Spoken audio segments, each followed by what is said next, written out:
Let's look at some low-tech drills once again. Something like this, I can explain the mechanics to you in a couple of minutes. To be able to do it under stress takes practice. This drill is a foundational drill that's really simple and is part of all jiu-jitsu. It's the idea that I have to go with his force, not against it. Remember the old axiom, push when pulled, pull when pushed. I think Shigeru Kano himself at least popularized that. So the idea is we can play this game with one hand or we can play it with two hands. Let's play it with two hands. It's really simple. When he pulls me, I just want to go with it. And when he pushes me, I want to pull him.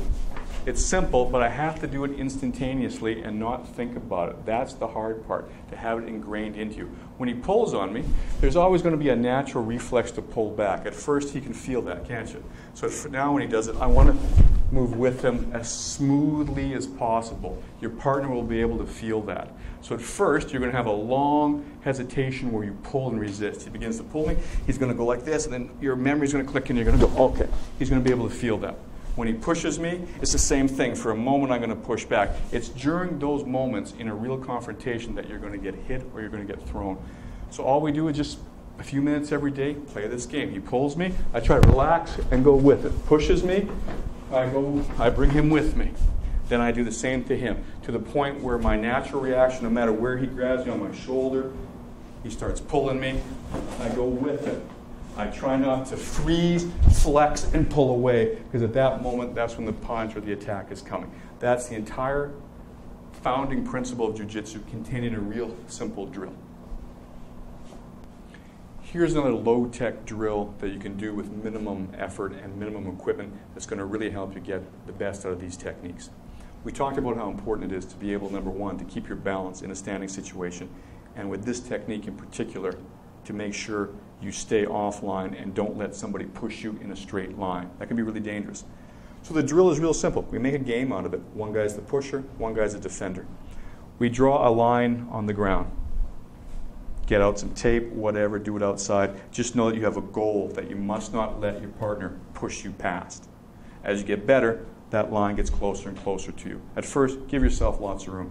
Imagine this is the edge of a building, and he's going to push you off it. He's a big guy. He outweighs you by 70, 80, 100 pounds. These people are all over the world now. Finding a 300-pound man, it's not hard. Throw a stick at any local pub, you'll hit one. So the guy grabs me. He wants to drive me over the imaginary line, which we'll say is about 2.5 feet behind me. So he pushes me over, and I have to stop him. If I try to do this to him, he drives on me, and if he's heavy enough, he's going to push me right over that line. Okay? So that's primarily what this technique is for. So as you start to push me, I go here, push hard. Now remember, you're trying to push me over that line, which is over there. So he starts to line this way, I have to circle with him.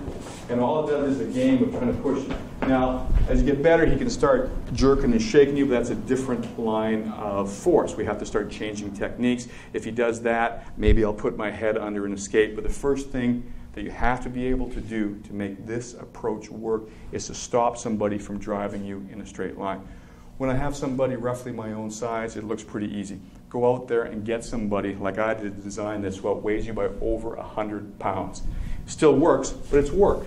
You've got to make sure your arm is in the right place. You have to make sure you're going against the wrist, and you've got to make sure you're stepping this way as you're pushing this way. As he pushes, I circle. And man, you've got to have everything in place if you want to stop a 300-pound man pushing you over the line. That's a great drill.